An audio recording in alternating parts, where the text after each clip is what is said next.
Bom, há pouco nós falamos sobre a aprovação no Senado da República da PEC das drogas, assim chamada, né? Na verdade, é uma referência muito mais direta à maconha, porque é a respeito de maconha que o Supremo está discutindo. E o que acontece nessa história? Primeiro, claro, o que muda em relação à legislação atual. Se a PEC prevalecer, tem de passar pela Câmara, tal, eventuais contestações no Supremo, mesmo sendo PEC.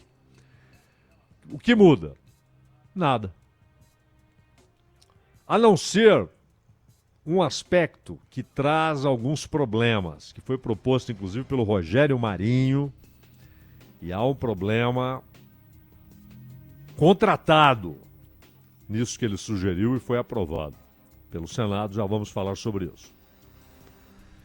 E por que PEC? Porque em vez de projeto de lei, resolveram fazer uma PEC. Exatamente para que a decisão do Congresso fique protegida do Supremo.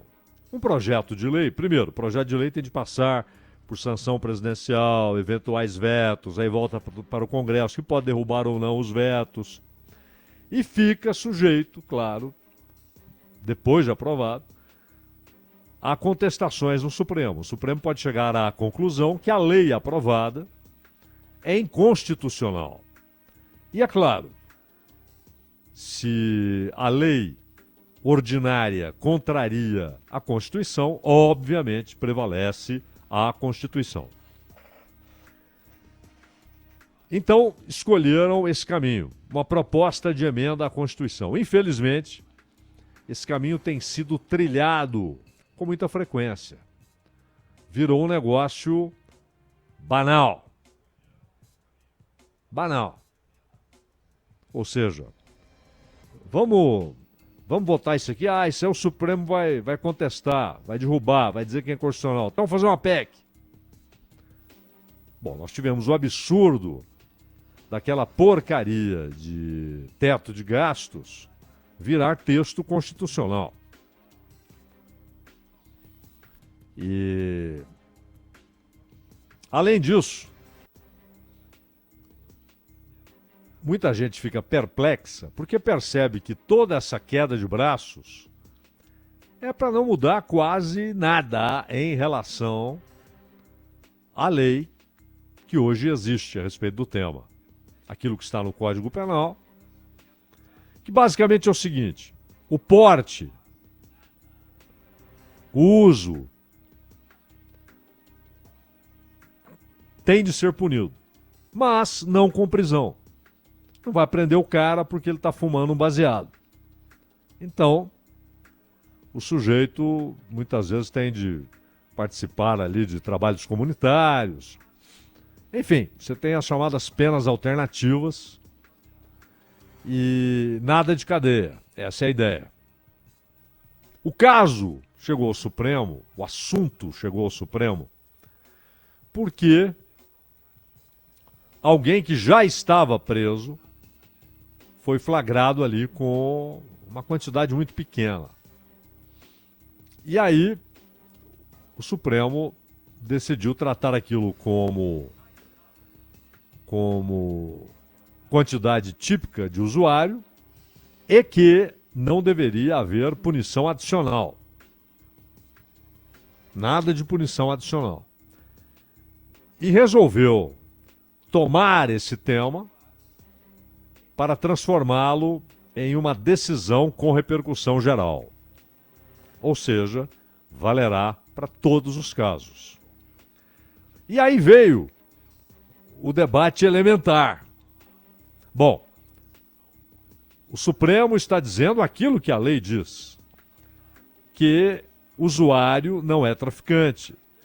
É preciso separar. O tráfico é uma atividade com tipificação penal e que dá cadeia. O usuário não. Há 2 décadas o usuário é visto como alguém que deve cumprir ali pena alternativa e ficar nisso. Trabalho voluntário, seja em creche, em hospital, em escola, ou então pagamento de multa, qualquer coisa que não seja prisão, que seja colocado expressa e oficialmente como pena.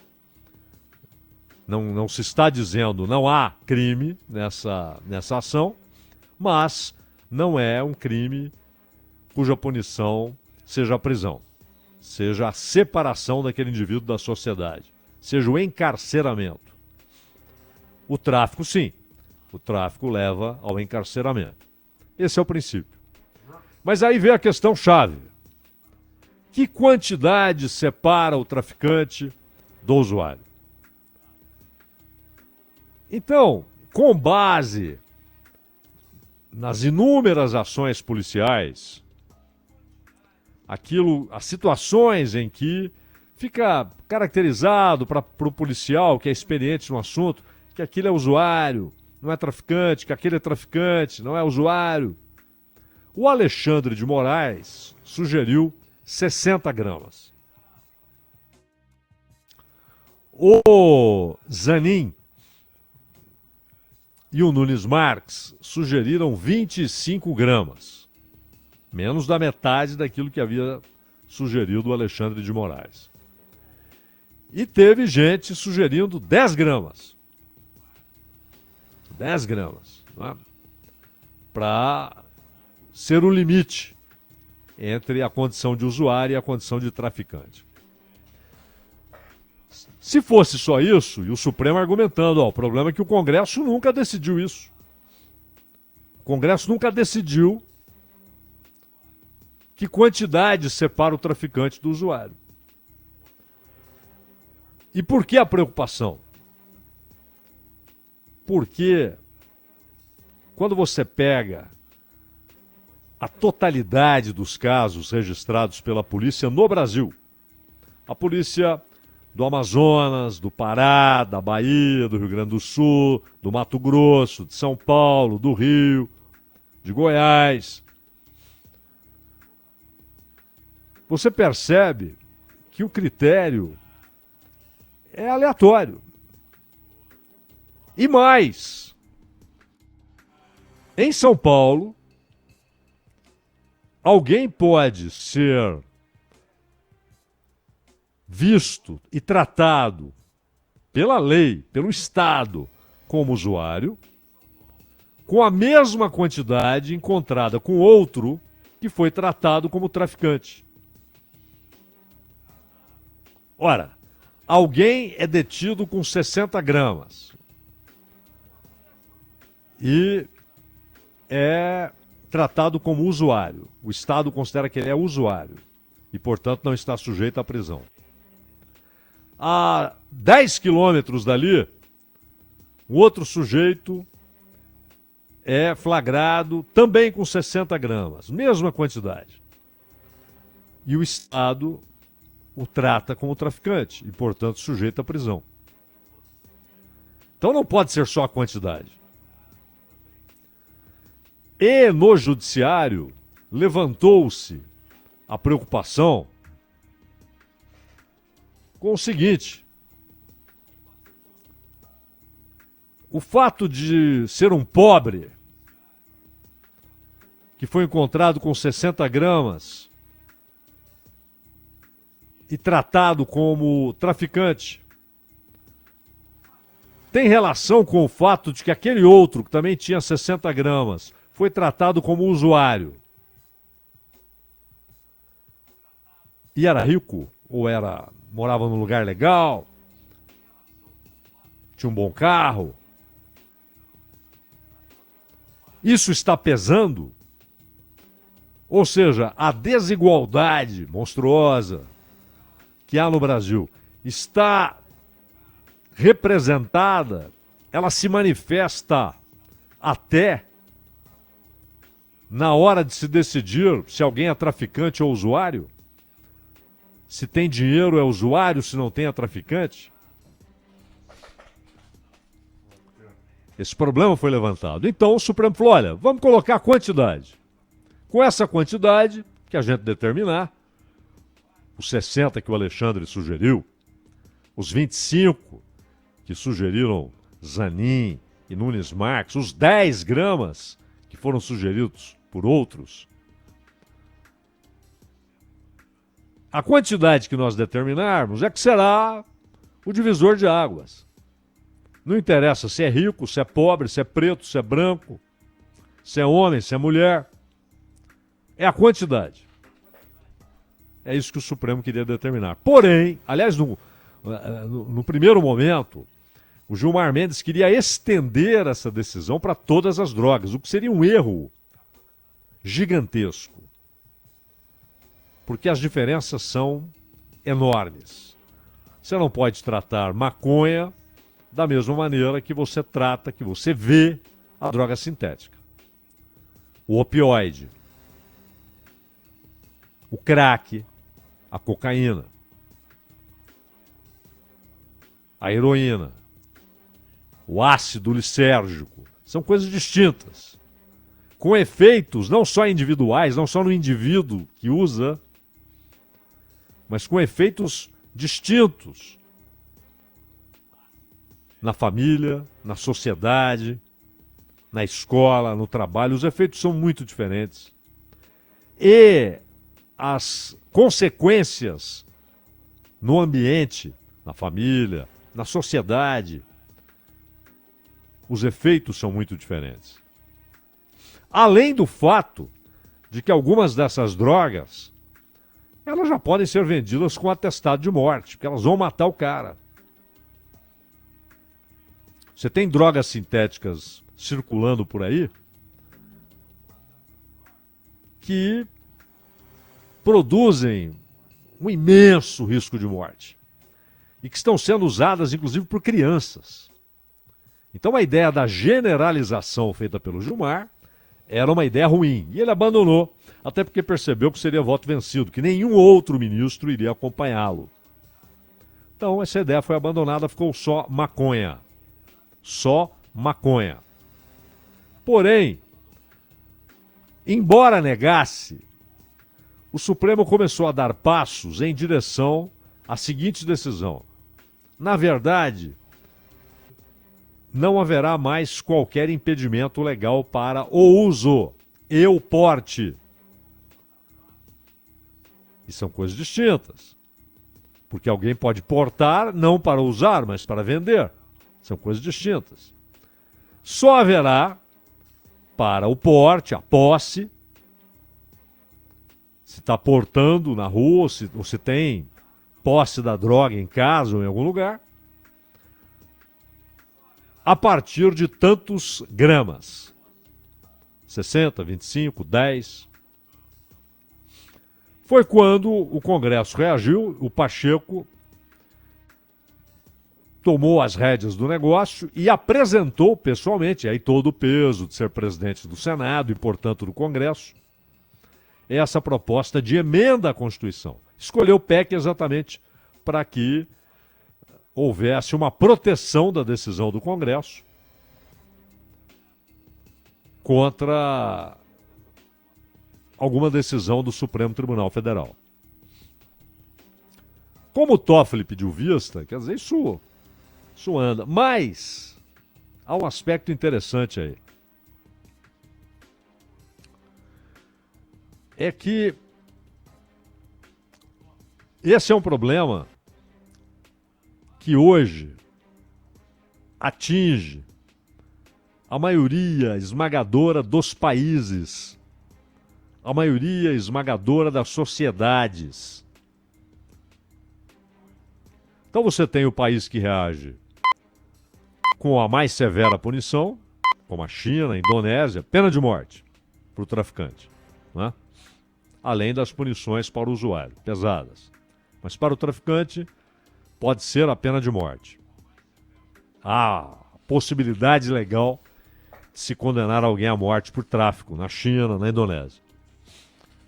Em outros países, a punição é uma prisão por longo tempo, em outros por pouco tempo. Mas, em alguns países, não se trata apenas de venda e compra de drogas e uso de drogas. Mas você tem organizações estabelecidas inicialmente com o negócio das drogas, mas que depois avançaram para diversos outros negócios. O Comando Vermelho, por exemplo, hoje a venda de cocaína não é o principal negócio mais do Comando Vermelho, é roubo de carga. Sem abandonar, claro, o tráfico de cocaína, que também dá muito dinheiro, muito dinheiro. E depois a única preocupação, além dos embates com o Estado, com a polícia, a única preocupação é lavar aquele dinheiro. Porque se fosse coisinha pequena, o cara põe no bolso e sai gastando. Mas são centenas de milhões. Para que isso entre no sistema, inclusive bancário, o cara sabe que em algum momento terá de declarar renda. Como é que ele tem 20 milhões no banco? De onde veio esse dinheiro? Então é preciso lavar esse dinheiro.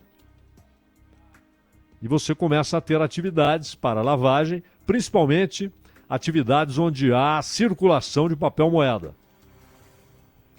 Onde geralmente o serviço é pago com dinheiro vivo. Embora hoje isso tenha diminuído bastante, mas você tem o sistema para lavagem. E às vezes até em contratos públicos, etc. Mas quando você olha e vê que o mesmo problema atinge os Estados Unidos, o México, o Brasil, a França tem Cracolândia em diversas cidades. A Suécia, há 30 anos, você olhava assim e falava, poxa vida, não é? Uma sociedade sem problemas, a não ser os problemas existenciais. Então você tem um excessivo número de suicídios e tal. Mas, do ponto de vista de convivência social, de organização social, criminalidade é um negócio irrisório. Hoje, há guerras de gangues na Suécia. As pessoas já estão tomando os mesmos cuidados que alguém toma no Rio de Janeiro para sair às 10 da noite, às 9 da noite, à meia-noite, seja que hora for. Na Suécia. Então, sociedades tão diferentes, países com histórias tão diferentes, países ricos, países prósperos, países pobres, países miseráveis, países que têm o problema adicional das organizações armadas. O problema se repete em todo lugar. Então, você fala, peraí, medidas diferentes foram tomadas. Um combateu pesadamente, o outro combate de leve. Um tenta combater o tráfico e tem dinheiro e armas para isso, os Estados Unidos. E aonde há o maior consumo da terra? Dezenas de milhares de cidadãos morrem nos Estados Unidos todos os anos só por causa de opioide. A droga sintética. E depois que houve o processo de sintetizá-la, né, de colocá-la ali numa espécie de um comprimido ou num tubo.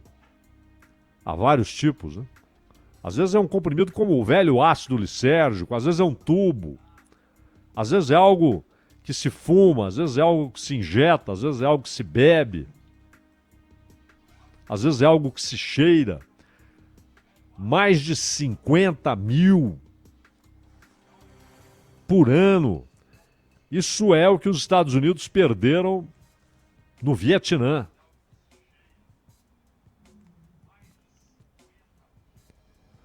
Só que é por ano.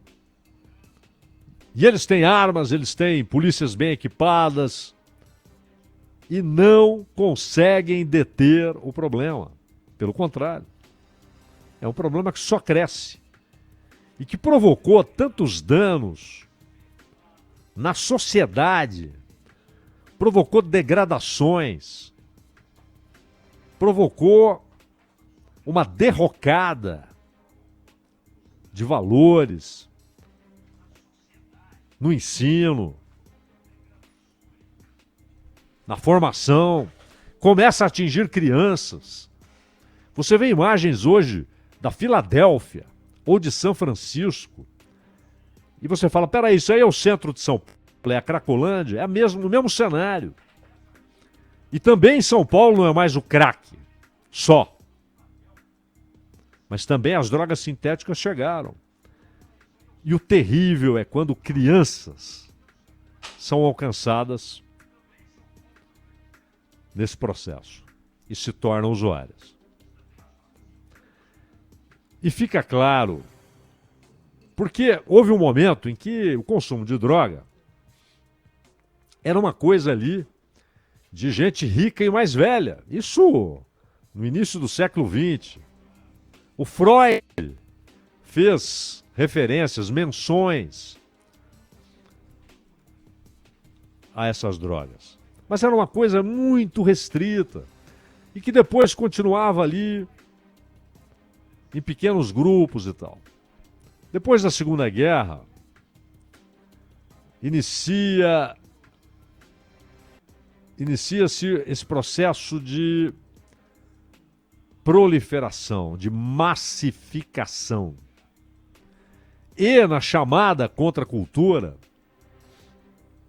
no movimento alternativo, aquilo vira uma espécie de expressão de uma maneira de ver a vida.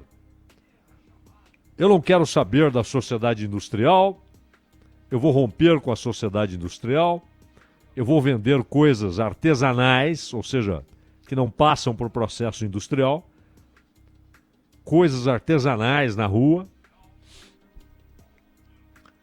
E a droga, principalmente a maconha, o haxixe, já um pouco a cocaína, vão aparecendo como expressões dessa visão. Só que era uma contestação infanto-juvenil. É aquilo que já falamos aqui algumas vezes. Não vamos usar mais a calça social, a calça de marca, vamos usar a mesma calça usada pelos mineiros e pelos rancheiros. O que fez o sistema? Ah, você quer usar calça rancheira, calça jeans? Nós vamos fabricar e vamos massificar esse troço. Vai todo mundo usar isso.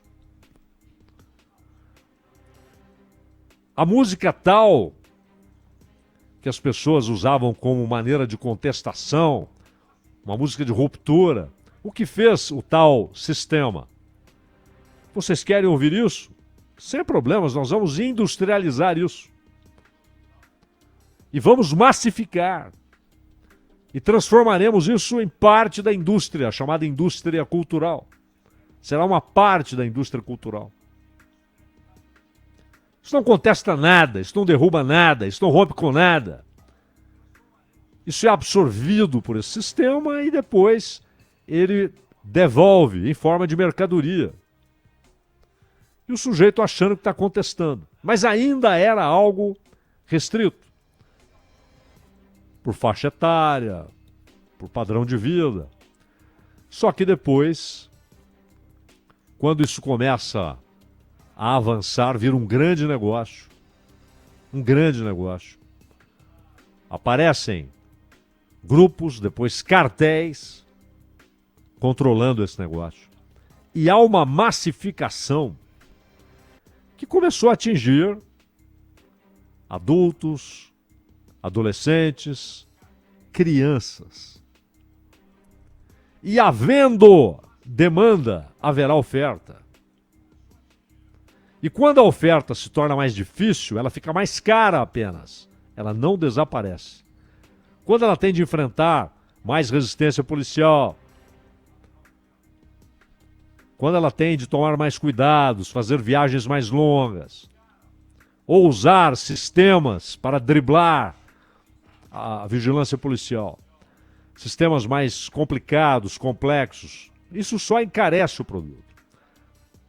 A polícia faz o trabalho dela e faz muito bem. Embora você tenha no mundo inteiro os casos de cooptação, ou seja, policiais que são cooptados para aquele mundo bilionário, que tem muito dinheiro a oferecer. Isso acontece. No México, inclusive, atingiu as Forças Armadas, em alguma medida. Então, é claro que o que se está discutindo é apenas a superfície do negócio. A causa, ela está na demanda. Havendo demanda, haverá oferta. E como, pelo menos, reduzir, não estou falando em eliminar a demanda, mas em reduzir drasticamente a demanda, é uma questão existencial. É um refúgio, é um esconderijo, é uma fuga. Mas hoje também é, em muitos casos, principalmente entre crianças e adolescentes, a adesão ao grupo.